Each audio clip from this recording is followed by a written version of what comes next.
Getting engaged is a moment worth cherishing. A one-of-a-kind ring that you design at Blue Nile can help your love sparkle. Just choose your diamond and setting. When you've found the one, you'll get it delivered right to your door. Finding the right engagement ring can be nerve-wracking. At Blue Nile, you'll have the expert guidance needed and a diamond guarantee that ensures you're getting the highest quality at the best price. Cherish all of life's moments and save up to 30% at BlueNile.com. That's BlueNile.com.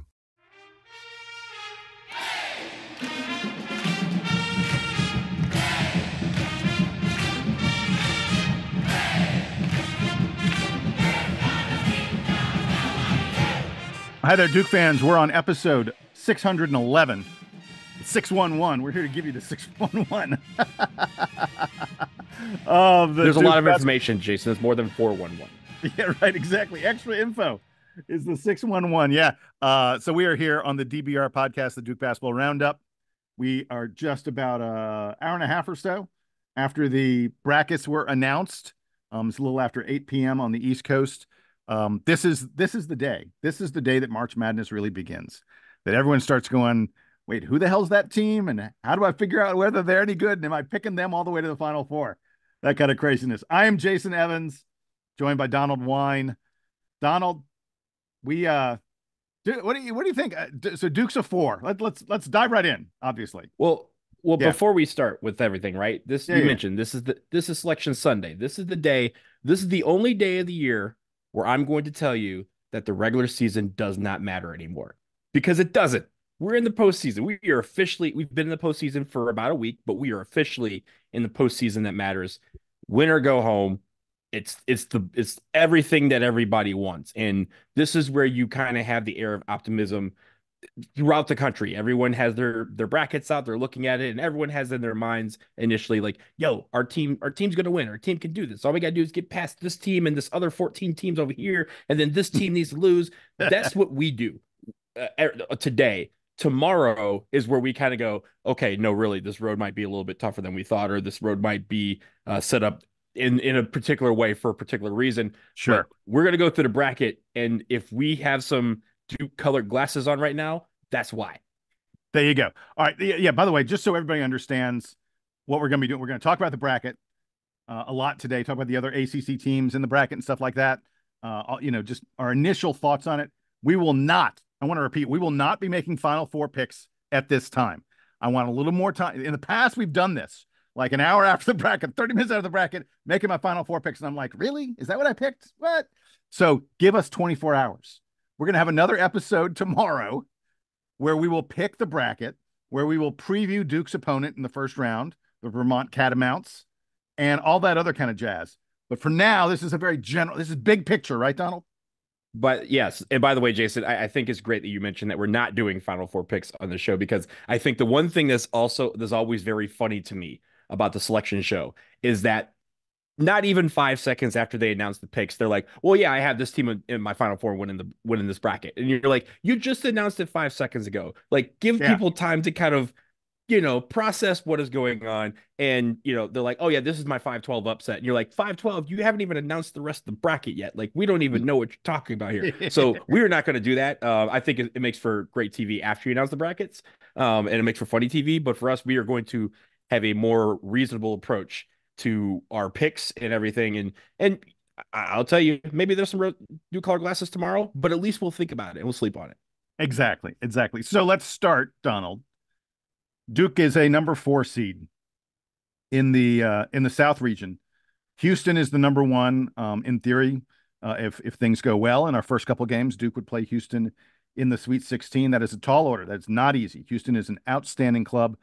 They were absolutely in the running to be the overall number 1 seed. They're a great defensive team, very physical. There are a lot of things about Houston that you look at and you go, Duke does not match up well with that. But we're not, again, we're not going to look ahead too much. Immediately, it's Duke and Vermont. And then if we win that game, we face either Wisconsin or James Madison. I actually like our draw. I don't mind this. If you look at like the other 5 seeds that Duke could have had instead of Wisconsin, St. Mary's, Gonzaga, San Diego State, I'll take Wisconsin over any one of those teams. Not that there's a huge gap, a huge difference in them, but Wisconsin had 13 losses on the season. This is a team that had long stretches of the season that they really, really struggled. And I don't mind Wisconsin as our 5, not at all. And again, I don't want to get too much in depth on Vermont, and I don't want to look ahead too much. Vermont is the focus for the moment, but I'll just very quickly tell you about Vermont. That really small team. They're going to have huge trouble with Kyle Filipowski. Like their biggest guy's like 6'8", 215. He's going to be giving up like 4 inches, 25 pounds to Kyle. Vermont, by the way, is the lowest rated of all the Ken Pom number 14 seeds. They are a team that doesn't go to the free throw line a lot. They're not a team that draws a lot of fouls. So they probably are not likely to get flip and foul trouble. The formula for beating Duke is to be really physical and get Kyle Filipowski in foul trouble. Those are 2 things Vermont is not very good at. They're a team that shoots a ton of threes. So I kind of like this first round matchup for Duke. Again, we're not doing the full deep dive on them, but Donald, give me your initial thoughts on Duke's bracket.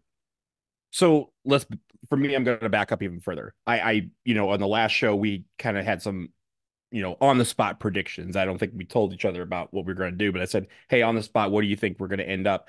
I said it was probably going to be a 3 in the East. In my mind, I was thinking it was going to be a 3 or 4 in the East. And I think that was going to be the case until we lost to NC State in the ACC tournament. It allowed us to be leapfrogged by Kentucky and Illinois this week by how they did in their conference. Illinois ended up winning the Big Ten tournament. Kentucky, I think, got to the semifinals before they lost, or it was a quarterfinals either way, but they were able to advance a little bit further than we did. But I think when it comes to Duke, being in the South and the teams around us, I have no problem with them. I think they're all fairly tough teams. They're not the toughest. It's not the toughest bracket. It's not the weakest bracket. I think the one catch, right, is that if we get to the Sweet 16, we are playing Houston and Dallas, which for a lot of Duke fans will bring us back to 2010, where we had to play Baylor in Houston in the Elite 8. Of course, we ended up winning that. We ended up winning a national championship. This is going to be a tall order, not just because Houston is one of the better teams of the tournament, but also because it is in Dallas and they have to travel, a 4.5 hours to get to the American Airlines Center. So that is where a lot of people will probably look at this initially and go, man, this sucks. This is a tough draw for Duke. But first of all, we were going to have a tough draw. Of course, we'd like it to be as easy as possible, but it's never going to be in the NCAA tournament. I think when you initially look at these teams, as you mentioned, just looking at our pod, Wisconsin, I think, is a team that, I'm watching them play during the Big Ten tournament. They played really well, but during the season, they didn't really have a large stretch where everyone was like, hey, Wisconsin's really good. They're creeping up here. They kind of had ups and downs, but similar to us. I think James Madison, if you're looking at a 5-12, James Madison is a team that actually played fairly well during the year, and a lot of people have been looking at them. Beat Michigan State. They beat Michigan State. Yeah. Beat Michigan State. They, just initially people are thinking, oh, James Madison was a team that if they're in your bracket, that's a tough, that's going to be a tough game. Vermont, Jason, you mentioned how small they are. I don't necessarily haven't looked deep into how they are, but I will say this. Every time Vermont is a 13 seed, they seem to either win or get close to it. That's the only thing that scares me about them, is that Vermont is a team that when they're a 12, 13, 14 seed, the Catamounts come to play. They've had some guys back in the day that willed them to victory, and they had some of the better players in the country that some of them have even gone up and end up in the NBA. But I think when it comes to Vermont, the good thing is it's Vermont. It's not some team that fans and players and coaching staff and everyone else can just kind of dismiss. When you see Vermont on your bracket, on your seed line or whatever, you're going to sit there and be like, yo, Vermont's going to come to play. We got to be ready. So I think the great thing about this draw for us is that we kind of ended up with a team that's going to force us to pay attention. And it's not that we don't pay attention to the other things, but especially NCAA tournament, it's very, especially when you look at how big this bracket is, right? 68 teams. It's very easy to look ahead in a bracket. Vermont's going to make us look solely at Vermont. And I think that's a good thing, because we just have to take this one game at a time. We're going to be in Brooklyn. We're going back to New York City. So we're going to be in friendly confines. Duke fans will be all over the place. But also, again, it's the NCAA tournament, so everyone else is going to be there too. This is going to be where they need to take this one game at a time. We'll focus on everything else as we get to it. All right, we're going to get to the other ACC teams in a second, but I want to delve into something that certainly a lot of Duke fans have been talking about and thinking about in recent days. You started to touch on it. You were like, oh, the other day we predicted where would Duke be? I think I said they'd be a 3 in the South. They ended up as a 4 in the South. And the 3 in the South is Kentucky. And I'm going to tell you that it's a little bit outrageous that Kentucky was seated as high as they were. If you look at the NCAA releases like the full listing, not just who are all the ones, but like they list them in order. Kentucky was the number 11 and Duke is the number 13. We're the top number 4 seed. It's just plain strange. It just doesn't make a lot of sense to me that Kentucky is 2 spots ahead of Duke, that they're ahead of Illinois. I think Kentucky absolutely should have been. Kentucky lost to Texas A&M in their first game in the SEC tournament. The same way Duke lost to NC State in our first game in the ACC tournament. Frankly, Texas A&M and NC State, not huge. A&M's a little better than NC State, but not like huge. Like those are fairly equivalent tournament losses. So if we look before, like, where was Kentucky before they lost that? Was Kentucky like on the verge of a number 2 seed? It makes no sense to me whatsoever. If you look at all the metrics, everything, Ken Pom has Kentucky as the number 19 team. Duke's in the top 10. How is Kentucky a 3 seed as the number 19 Ken Pom team? In the other advanced metrics, they are similarly fairly low. Now, I will explain to you the only way you can possibly reach this conclusion about Kentucky. It is that over the final 7 games of the season, they won at Auburn, they won at home against Alabama, and they won at Tennessee. All 3 of those are really, really good wins. Arguably, those wins, by the way, they also early in the season, they had a neutral court win against Carolina. I think you can make a pretty good argument that those wins are better than anything on Duke's resume. I mean, the best thing on Duke's resume is neutral court win over Baylor. Probably that's about the same or a little bit better than winning at home against an Alabama, but at Tennessee, at Auburn, neutral North Carolina. Those are really impressive Kentucky wins. But Kentucky has losses, bad losses that, and a lot of them, I'm just a little surprised. I mean, this is a team they lost to LSU. That LSU is not that good. Now they lost to UNC Wilmington. Now look, I know Duke got the Georgia Tech. We've got some of these bad losses ourselves on our resume, but I'm frankly surprised when you look at the metrics, when you look at the folks who are really judging these teams based on their efficiency and how well they played throughout the entire season.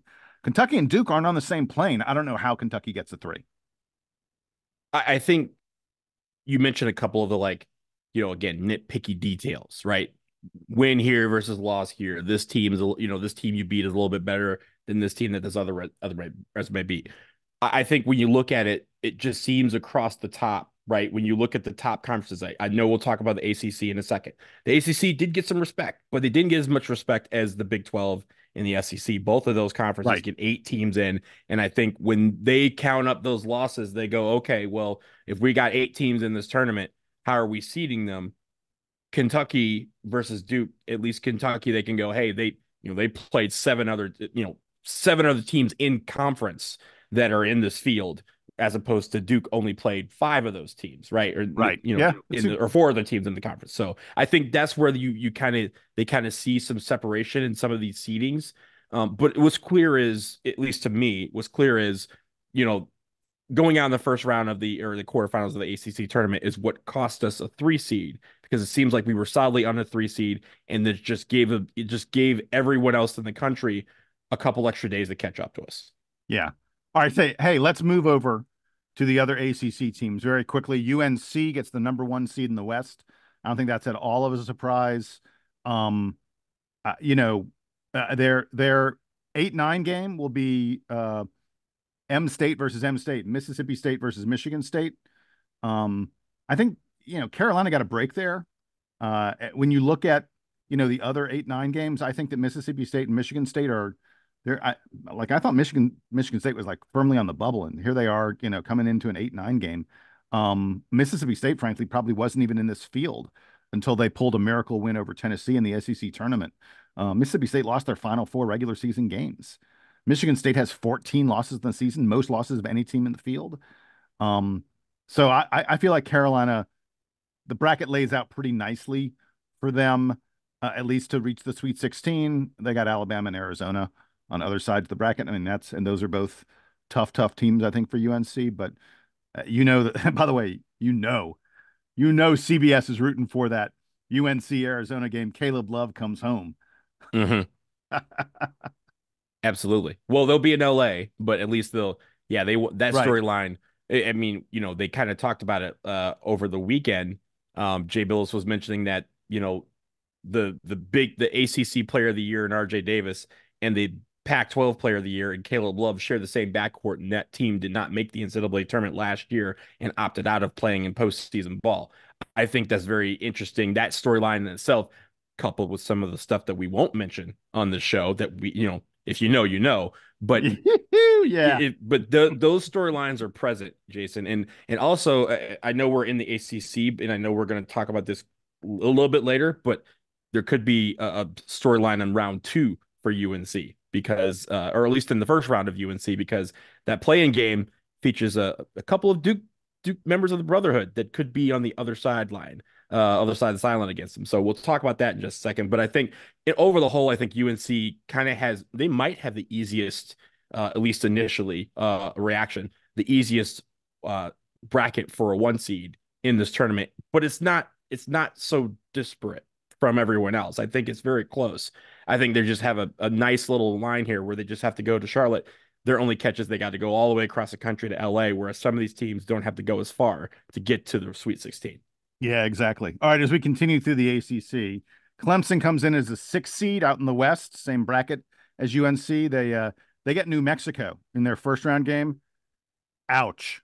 I am sorry. That's a toughie. That is really, I mean, New Mexico is Ken Palm's number 23 team. If you look at the other teams that are sort of, near New Mexico in Ken Pomeroy's ratings, they're all teams that got like 4s, 5s, and 6s. And then New Mexico gets an 11. New Mexico, by the way, just won the Mountain West tournament. They featured Jamal Mashburn's son, Rick Pitino's son. Ken Pomeroy actually makes New Mexico a 2-point favorite in this game against Clemson. Clemson, I mean, the 6 seed, they may be feeling pretty good about that. I think there's an argument the way Clemson was playing down the stretch that maybe you could even knock them down a little bit more. The 6 seed is perfectly fine for Clemson, but to draw New Mexico as your 11, I'm telling you, you may see the majority of people picking New Mexico over Clemson. New Mexico's already a 1.5-point favorite in Vegas in that game. So, yeah. And Jason, I think the other catch is, if Clemson gets past New Mexico, their reward is potentially playing Baylor in the round of 32. Baylor, as we've seen earlier this year, a very, very tough team who can shoot threes. They're very physical. It's something that Clemson does not match up well with. But I do think, again, this is still not to say that this is something that Clemson couldn't do. They can get to the Sweet 16, but they're going to have to play very, very well to do it. And I don't know if they have the horses beyond PJ Hall to get there. That's the question for Clemson as they enter this tournament. So in the play-in game, we have the Virginia Cavaliers. I think a lot of people thought Virginia was going to be in the outside the bubble. The bubble was brutal. We're going to mention that in a little bit. Bubble was really brutal, but Virginia made it into the play-in. Their reward is Colorado State of the Mountain West. Mountain West is a league that got 6 bids. There were more Mountain West teams than ACC teams in the field. And Colorado State has some really nice wins. Colorado State beat Creighton on a neutral floor. They beat San Diego State. They beat Colorado. This is a good team that Virginia's going to have to face. And I'm going to tell you one thing about that game. First team to 30 may win that game. These are 2 teams that play super slow. I mean, super duper slow. Colorado State, I mean, like we know how slow Virginia plays. Colorado State is almost the same. In fact, on defense, Colorado State's opponents have the 360th fastest pace. And Virginia's already a team that plays slowly on offense. If there wasn't a 30-second shot clock, Virginia would take 3 minutes on every offensive possession, and Colorado State would gleefully play defense for 3 minutes. This is going to be a really slow game, I'm telling you. Yeah, and again, the reward for Virginia, should they win the play-in game, is to play Texas, who plays super, super fast. They have Max Abmas, who is like 8th in all time in scoring, we saw him with Oral Roberts a year ago. now Yeah. he's with Texas, and the dude will shoot at any point on any point of the floor.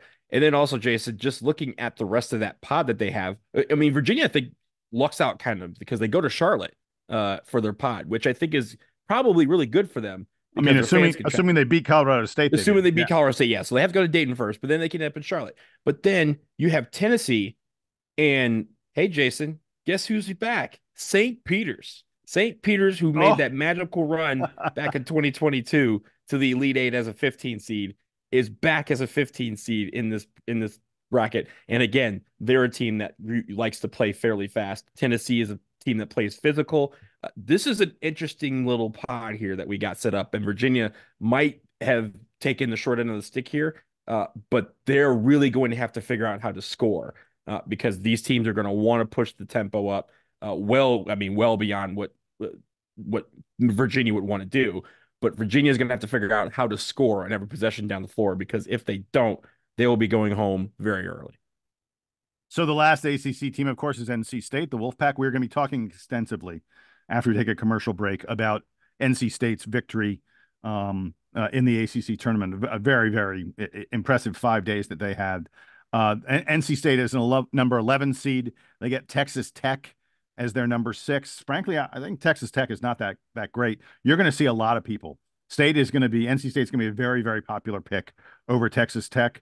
I'd want to warn all of you as you go fill out your brackets. It's real easy to go, wow, NC State, they won 5 games in 5 days. It's worth remembering that prior to those 5 games in 5 days, they had lost 4 of their previous 5 games. This NC State team had a magical week. I don't know. I'm not convinced that it's going to continue. It could, sure. Maybe they figured something out, but over the course of the season, this NC State team was not a team that was really anywhere close to the tournament. And Texas Tech is a pretty good club. Yeah, absolutely. I think we'll talk more about how great NC State was over the last week here in DC. But when you look at this bracket, first of all, I think I always look at some of these teams that have to go to different places, and of course, NC State gets to go to some friendly confines, right? They go to Pittsburgh. This is a place that that travel logistics is not hard for them because they do it every other year when they play at Pitt. I think you mentioned Kentucky. Kentucky's in this pod. Oakland, shout out Oakland University in Oakland County, Michigan. Love them. Right. Hopefully, most people they can take. There's so many people who think Oakland is the California Oakland. It's not. No, it's not. Oakland County, Michigan, just north of Detroit. It's where I'm from. Shout out to Oakland, but they're back in the dance for the first time in a long time. Kentucky is going to have to come out and show people that they are as good as people think they are. I think this is a pod that will make it very difficult for them. Do I think that they'll get through initially? Probably, but it lines up very well. And I think when you come to NC State after the last week, you can't count them out of everything. But as you mentioned, Jason, there was a whole season before we got to this point where they didn't do as well as they did over the last week in here at the Capital One Center. So they have to figure out how to take that magic and bring it to Pittsburgh. All right, let's talk a little bit about the bubble and all the teams losing games, because the bid thieves were just crushed the hopes of a lot of these teams. I thought, frankly, they were going to crush Virginia, but Virginia managed to sneak their way in. But you had NC State, Oregon, UAB, Duquesne, and they frankly just took bids away from Villanova, Pitt, Wake Forest, Oklahoma, certainly St. John's. It was a crazy weekend. Look, 3 of the 4 number 1 seeds come into this tournament on a losing streak that they lost. UNC lost to a team that had 0 chance of making the tourney without a win. Arizona lost to an Oregon club that was NIT bound. Houston lost to a good Iowa State team, but Houston lost by almost 30 points. Donald, am I crazy? Is UConn the only team that feels good about themselves coming to this tournament? How many other teams really feel great about them? Maybe Iowa State, I guess. I don't know. Jason, you tipped the iceberg a little bit, but you didn't go fully deep into what really happened over the last week.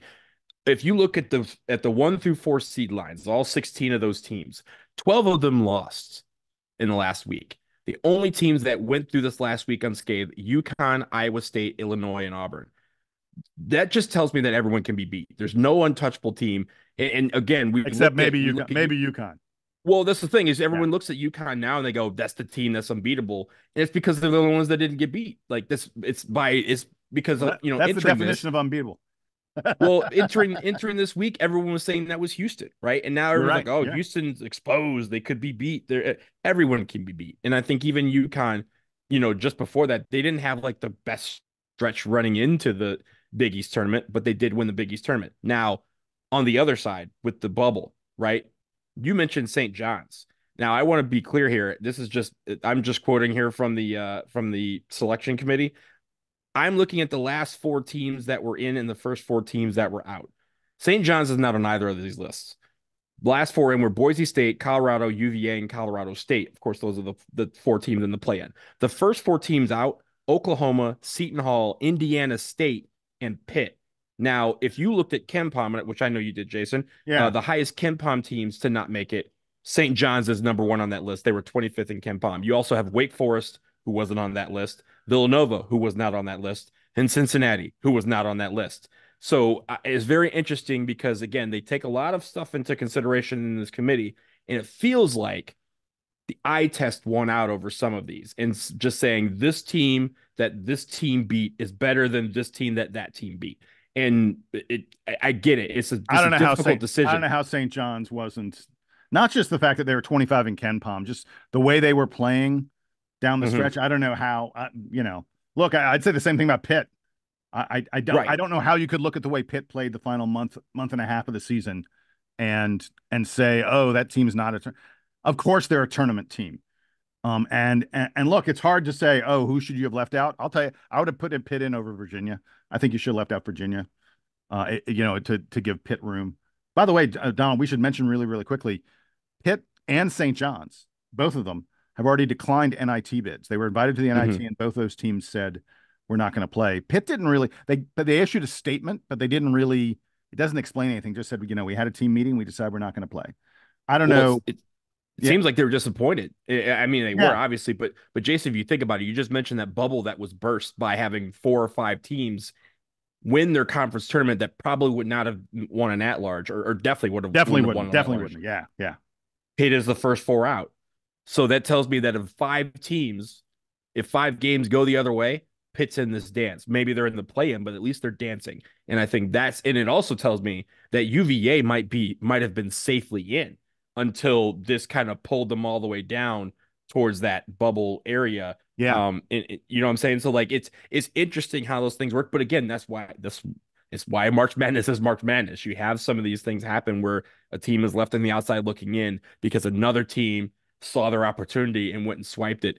In the case of Pitt and in case of Pitt, really, and even Wake Forest, they needed to look further than down the road to Raleigh and say, hey, that's the team that knocked us off the bubble and out of the tournament.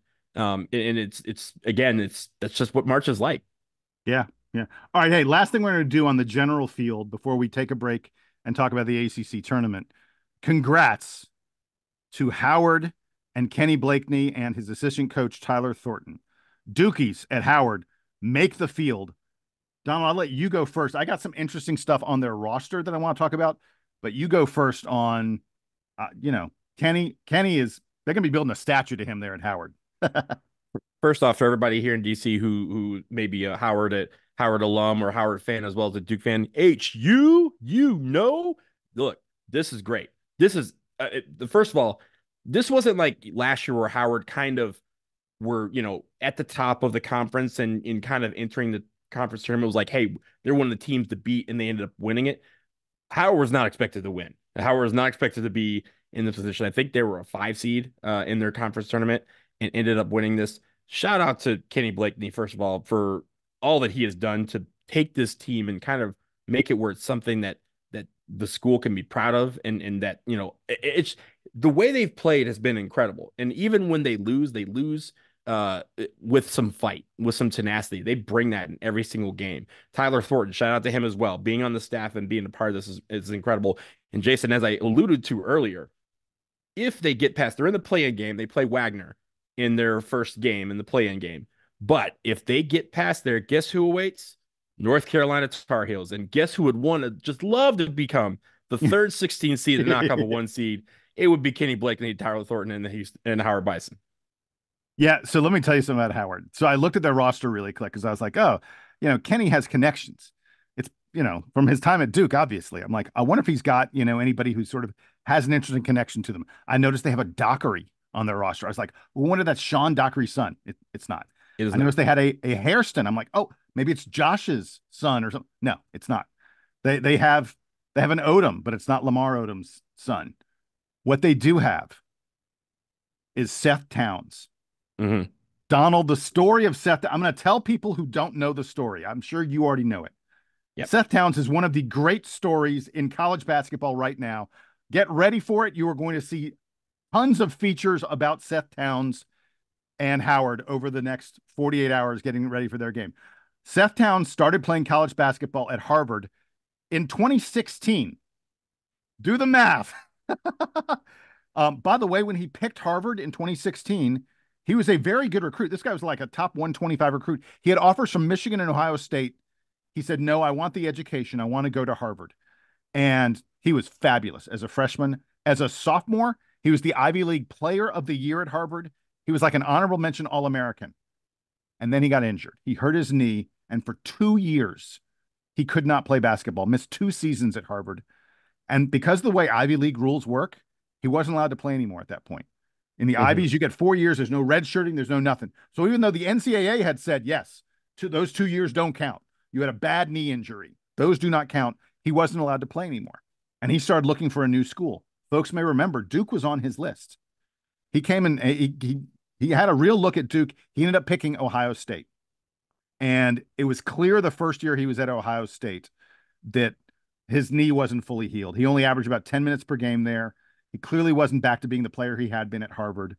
And then he hurt his back the next season. He missed the entire next season at Ohio State. At that point, he's had 3 healthy seasons and 3 injured ones. And he said, you know what? I'm done with basketball. I'm going to step aside. And he left the sport for a year. And then he said, look, I'm feeling better. I'm feeling a little more healthy. Crazily, because one of the seasons he played at Ohio State was the COVID year, he still had 2 years of eligibility. Again, this is a guy, 6 years he's been, on college basketball rosters, a 7th year that he took off from the sport. He still has 2 years of eligibility left, and he went to Howard. And this season for Howard, he averaged more than 30 minutes per game, scored 14.5 points per game, almost 7 rebounds per game. He is 26 years old. He is not the player he was 6 years ago at Harvard, but he's getting closer. And he has, like I said, another year of eligibility left. And it is worth noting, Seth Towns was in the same recruiting class as Jason Tatum, Harry Giles, and Frank Jackson. I mean, come on. Jason Tatum's like, what, has he been like a 4-time All-NBA player at this point? Jason Tatum's been in the league for what, 7 years? Yeah. So I can't even, if Kenny Blakeney and Tyler Thornton had nothing to do with Howard, I'd be rooting for them like crazy. And by the way, it is worth noting, in all these years, I believe that Seth Towns has never played in an NCAA tournament. I could be wrong. I'm pretty sure I heard believe that's correct. Yeah. He is on his 8th season. Well, he took one off, but essentially his 8th season of being a part of NCAA college basketball, and he's finally getting to play in an NCAA tournament. I know there are people out there who go, hey, that guy's like 23, 24, COVID year extra, and they complain about it. I'm having none of it. Seth Towns deserves every moment that he wants. This is a guy who has battled so hard through just the work. He was looking like a future NBA draft pick, and injuries robbed him of all of that. But he is someone who got his degree from Harvard. He is continuing to study graduate studies at all these different schools and really educate himself and build himself. And man, I would just, Seth, go 20-10.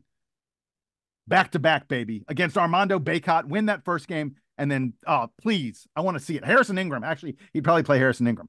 Just school Harrison Ingram for me, Seth. That'd be great. Do it for all of us. Get your one shining moment because you deserve it. 100%. All right, look, we're going to take a little break. On the other side, NC State, 5 wins in 5 days. I can't even believe what happened at the ACC tournament in Donald's backyard in D.C. We're going to have some comments in just a moment.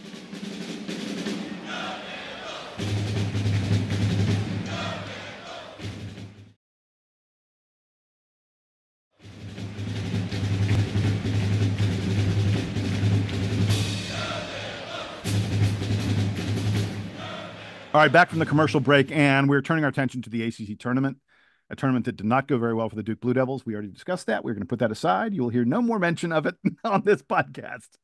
It is a tournament that was beyond magical for NC State. By the way, maybe Duke's loss to NC State wasn't as bad as we thought it was when we were recording our episode on it. State was on an all-time heater. Nothing could stop them. First team in ACC history. I believe I heard they were only the second team ever in NCAA history all time to win 5 games in 5 days. NC State was the first team ever in the ACC to beat the number 1, number 2, and number 3 seeds. Again, they beat the number 1, number 2, and number 3 seeds in the same ACC tournament. That is insane. Someone sent me something and they said that NC State's last ACC championship was closer to the creation of the ACC than it was to today.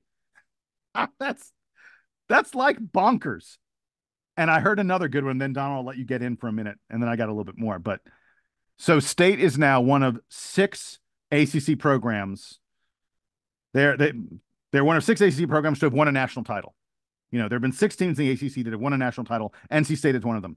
In this run, 5 games in 5 days, they beat the other 5 schools that have national titles: Louisville, Syracuse, Duke, UVA, and Carolina. NC State beat all the ACC national title teams on their way to winning an ACC title. The crazy stats, the insane stories that come out of this are endless. Donald, give me a little something. I mean, it's unbelievable, isn't it? It's incredible. As you mentioned, the first ACC team to win 5 games in 5 days. They're the lowest seed to ever win the ACC tournament. They broke the record that was held by Virginia Tech a couple years ago. Of course, Virginia Tech won in 2022. They beat us in the final. I don't like that history is at our expense, but hey, if it comes to that's what it is. But I mean, that final, the final against UNC was just remarkable how they played. And they played inspired. And you know how you're at a point where you're in, like, if you have a dream, right? And you're like, hey, we're going to go for this. No one thinks we're going to get there, but whatever. We're going to give it the old college try. And you get really close to it. There's a certain point where that switch flips and you go from, hey, this was a nice dream and we're playing pretty well and we're getting pretty close, to, hey, it's within our grasp. Let's go take it. That's what happened against UNC for NC State. NC State basically entered that game and they said, well, we didn't think we'd be here. Nobody thought we'd be here. We've played well. Our dream was within reach. Getting to the NCAA tournament would be awesome. Let's just go out and take it. And that's what they did. I think that's the key here, is that it feels good to say that about an NC State team who, Jason, they were talking about firing Kevin Keats a week ago. And now that man is going to have a contract extension probably. Like, wait. Oh, hold on. I'm going to tell you all about this. You ready for this? So his contract had some very specific language connected to winning the ACC tournament. Kevin Keats, and you're right, he was on the hot seat. As a result of this win, he got a $100,000 bonus. He also got 2 extra years automatically added to his contract. Added to his deal. Yep. 2 extra years. And he gets an automatic $400,000 per year raise. He now has a contract that takes him through 2030 that pays him $400,000 per year more than it was going to. I didn't write it all down. Someone sent me a financial analysis of what this tournament meant for him. It's something like $5 million. It may be even more than that. It is an outrageous sum of money. It's probably more than that. It is just a crazy amount of money that Kevin Keats makes purely as a result of winning this tournament. And one other great thing I heard: NC State has now won more games in Capital One Arena in Washington than the Washington Wizards have this year. Come on. I was just going to say that. I was just going to mention that. Come on. When that came out, everybody here started laughing because, look, I'm a Pistons fan. You know, we had a historic start to the season. It was historically futile, right? 28-game losing streak. And during that losing streak, Kyle Kuzma of the Washington Wizards goes, at this point, just don't be that team. The Washington Wizards are now that team in more ways than one. And NC State they may have to hang an NC State banner in the Capital One Center for what they did this year. But simply, just getting back to them, simply incredible what they did. Everyone on that team played inspired basketball, and you could see again, you could see the point where they said it went from, hey, this is just us playing ball to us going for it and getting it. And that's why I think I'm really happy for them, is because they saw an opportunity to grab something that may not have belonged to them, but they said it does belong to us, and the only way they're going to give it to us is if we take it. They went out and took it and did it, and knocking down some great competition along the way. And Jason, I think it helped the ACC, because everyone looks at that run and they go, man, we've been trashing NC State this whole year. Maybe they weren't that bad. Maybe they were pretty good. Maybe they just had a bad streak, or these guys didn't play, hadn't had a good stretch of good basketball. But now they do, and now they're in the NCAA tournament, and they're going to be able to represent the conference alongside the rest of us. Yeah. And by the way, the guy who I think really benefits here is DJ Burns, who ACC fans have seen. We're aware of the he is a truly unique player. He might be the most dangerous post player in the entire, pure post player in the entire country. It is almost impossible to get around him. It's impossible to move him off of his spot. He is a brilliant passer. Look, in that championship game against UNC, he had 7 assists, 20 points and 7 assists from your center. Come on. And if they manage to beat Texas Tech and make a little bit of a run, the whole country is going to people just going to be talking about this guy. They're going to fall in love with him. Jason, before we move on, can I go back to the general bracket? Because you mentioned Kevin Keats, and I mentioned how he wasn't even on the hot seat. He was just in a fire, ready to be cooked before this tournament. And now he has, all this extra money in his pocket, extra extensions in his contract and stuff. I say that because I want to go back to the general tournament. 15 seed Long Beach State. I knew you were going to bring this up. Yes. Long Beach State, ladies and gentlemen, again, won like 4 games in 4 days to get into the NCAA tournament, and was just absolutely an incredible run. The reason why it's incredible for them is because their head coach, Dan Monson, was essentially fired before their conference tournament. They had a mutual agreement of separation already agreed to. They had announced it, that saying, hey, a couple days, once we're done with this tournament, he's going to be let go from the program. And he said, oh, okay, so now that I know that I'm going to be let go as soon as this is done, let me just go ahead and win the whole thing and get to the NCAA tournament. They did. So Long Beach State is in this tournament with a coach who technically has already been fired. And it reminds me, Jason, this happens quite a bit in soccer, not all the time, but just recently in Africa. There was Ivory Coast was hosting their continental tournament, Africa Cup of Nations. There was a point where they thought they weren't going to make the knockout stage.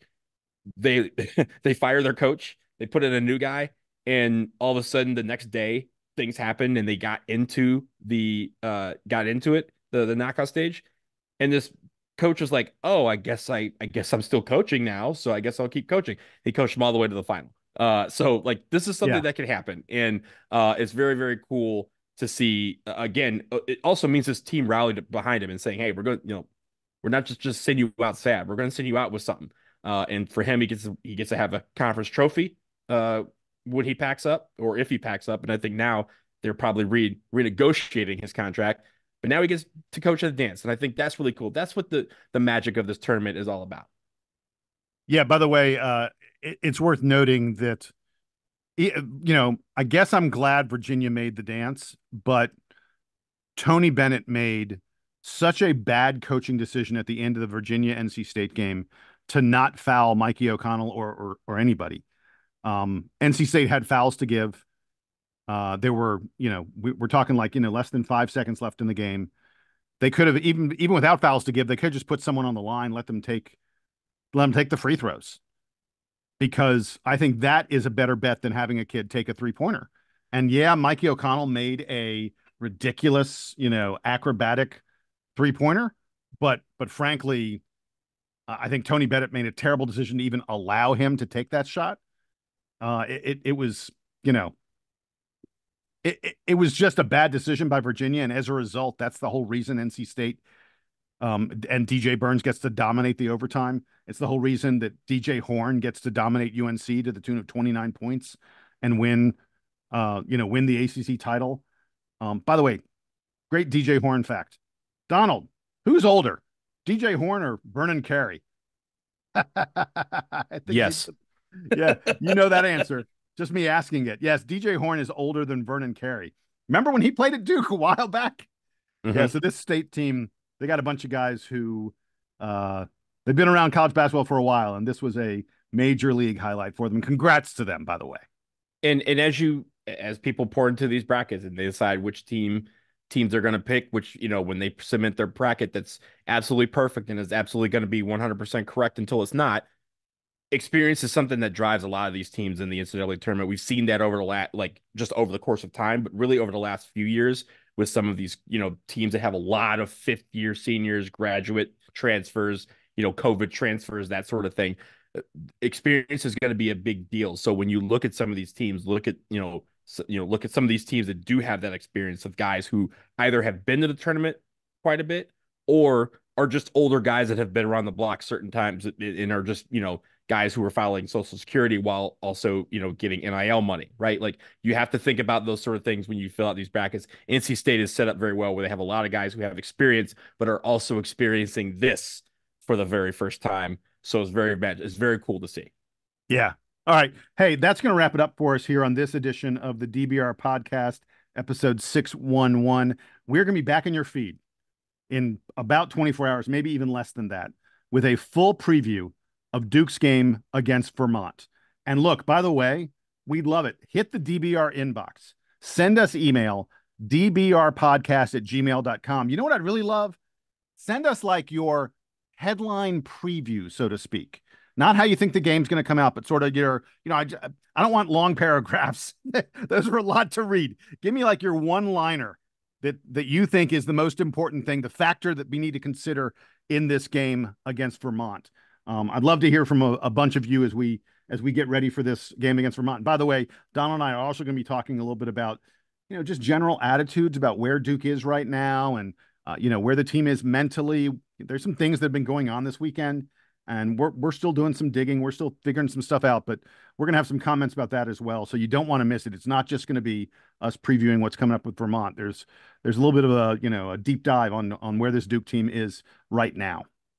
It's interesting, Jason, when we do the previews for different teams, and as everyone knows, these are going to come quick and fast, and hopefully we have a lot more previews in our future for the season.